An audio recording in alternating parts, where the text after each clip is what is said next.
Welcome back to another reaction video, friends. Today we're looking at Andrew Tate and his words to some Romanians in response to the Olympics and the mockery of our Lord's Last Supper and the Lord's Supper, right? The mockery of Holy Communion is what it is.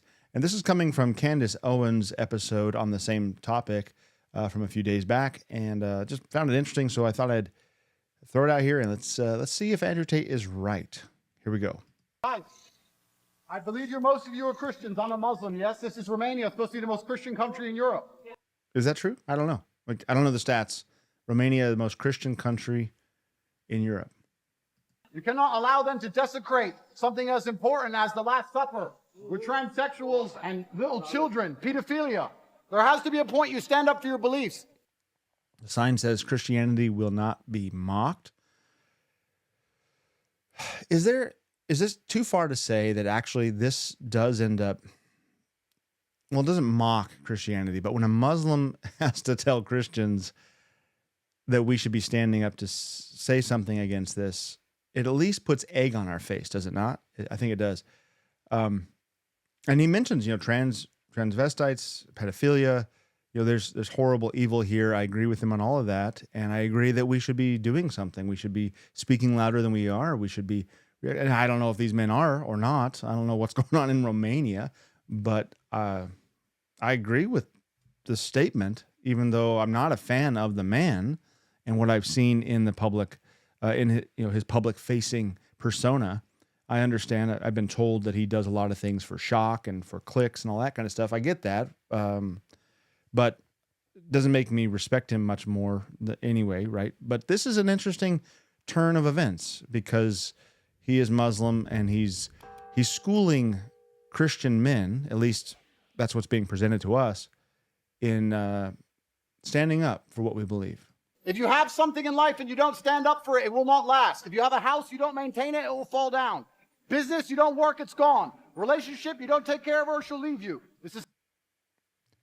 I find the cuts to be interesting. Maybe nobody else is noticing this, but it's very clean. I think he's true. I mean, what he's saying is true, right? If you have a house and you don't take care of it, it'll fall down.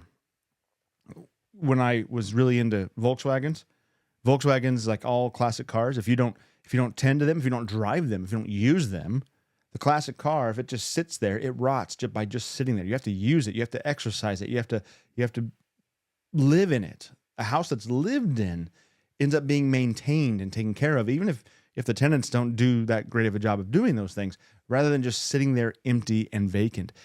He makes a great point with that analogy, because Christianity, if we are not exercising the faith, if we're not carrying it out and living it out, the same thing happens. It happens denominationally. It happens, as a congregation. It happens as an individual. If you are not tending to your faith, if you are not exercising that faith, it will rot. It'll rot away out from under you. And then when you go to use it, it'll be all rusty and rotted and moth-eaten and fall apart. It won't be ready. It won't be strong. This is true. This is a good analogy. And he is making a point that we need to exercise our belief. Now, what does that look like? Maybe it doesn't look like what he thinks it should look like, what from his perspective. I don't know. But what it should look like is prayerful and vocal. And even with our, with our money, our vote with our feet kind of a thing, where we boycott, that kind of stuff, it should be in action. It should be, we are not of this world, but we are in it. And while we're in this world, we are going to remove ourselves from the pagan culture. We are going to separate ourselves from the games, like the early church did. We're going to separate ourselves from that which is corrupted with evil, that we can see clearly. And as long as all y'all want to do it that way, we're not part of that. We're going to separate as much as we possibly can. We know we live in this world. We have to interact somehow, some way, but we are not going to give even the passive assent to this that's being done. So it has a really good point with the house analogy. Let's see what else he has to say. Same with religion. If you Christians don't start standing up for things, when they mock you publicly and openly, you'll have no religion left. Well, we'll always have a religion left. There will always be a remnant. The gates of hell will not prevail against the church. But from the outside, it makes a point. If we continue to act like it just is it doesn't need our participation, that the Lord hasn't chosen to use us in this way. If we just continually abandon it, it will fall apart and it will continue to diminish and die out. And most importantly, not that it will ever die out, but hear me right. The Lord has promised that he will sustain the church forever. We don't have to worry about that, but that does not mean we get to sit back on our laurels and do nothing. That's the point I think he's making, even if he doesn't know the word to use, or he's not saying it from a Christian perspective, obviously. But that's the point. We don't get to just sit back and do nothing. As Christians, Lutheran Christians who really well know our law and our gospel, we know that we're not saved by works, we're saved by grace. And so the temptation for us is that we end up sitting back and doing nothing, because we know works righteousness is not the way to heaven. We are saved by the grace of God. He does all the work. We hear this all the time. What we need to be clear about and be sure that we're realizing is that, yes, God doesn't need our works. We don't earn our way to heaven by our works, but our neighbor needs our works. Martin Luther was very good about saying this. The scriptures tell us this. They teach us this.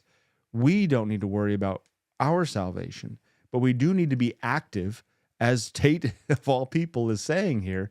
We do need to do things in service to our neighbor. We do need to stand up and reject evil, not for our own sake, but for the neighbor's sake. He mentioned pedophilia, for the child's sake.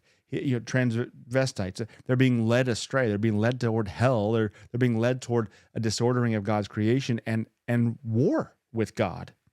So we need to be doing things at not just at the national, global level, not with like it's a big publicity thing, just all the time.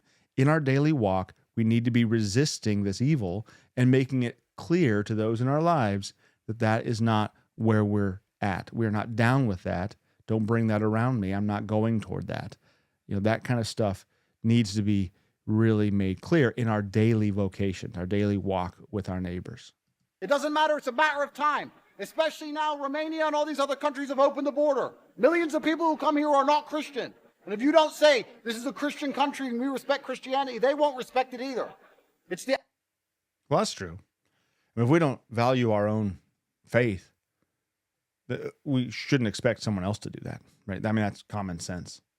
And it's the man's job. It's the job of men to defend things. This is what a man is supposed to do. That's true too. And this is why a lot of young men like Andrew Tate, because he speaks this manly language. Now, I don't think Andrew Tate is very much of a man. I think he's machismo. I think he's a macho guy. He thinks he's flexing on this stuff he's riding that wave. He looks like a man, but he's a thug, and he's a punk kid in the streets, right? That's who Andrew Tate is to me. He treats women horribly. He is all about money and riches and stuff like this. He doesn't know the first thing. Well, maybe he doesn't know the second thing about manliness, but he at least does know. He does know the first. Partially, he does know that men are the defenders. We are the protectors. We are the fighters. We are the ones who watch over our families, our societies then, because families make society. And so, to his credit, I will say, as much as I mean, I've once watched him talk about how he would sleep with a transgender person. I heard him say this. If that person was an 8, he said, and my other option was a 4, he's rating their appearance. He said, if I have a 4 or something like that, a woman, and an 8 man who's made himself into a woman, I'm going with the man who's made himself. So I don't know about this guy. I mean, he's disgusting. But what he's saying here today, that is right. We are to defend. We are to raise up and stand up, and whatever that looks like. It may not have to be physical. Don't always think that.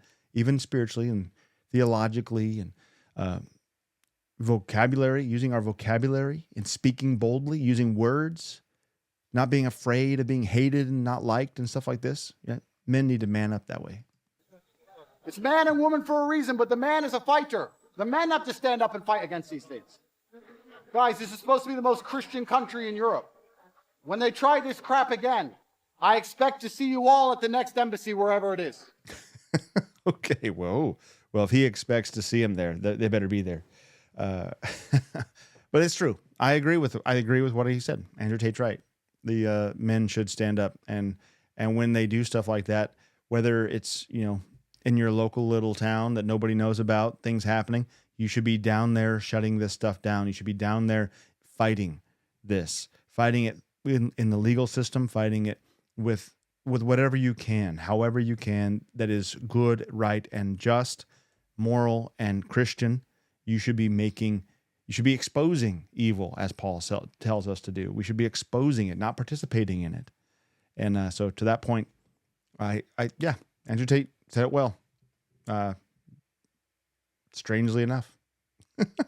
That's the reaction for today, guys. If you enjoyed this, hey, please like the video and subscribe to the channel so you get more reaction videos and all the other content that we put out here on this channel. And then click that notification bell so you know when we drop new content. Have a great day, and Christ be with you, friends. We'll talk to you soon.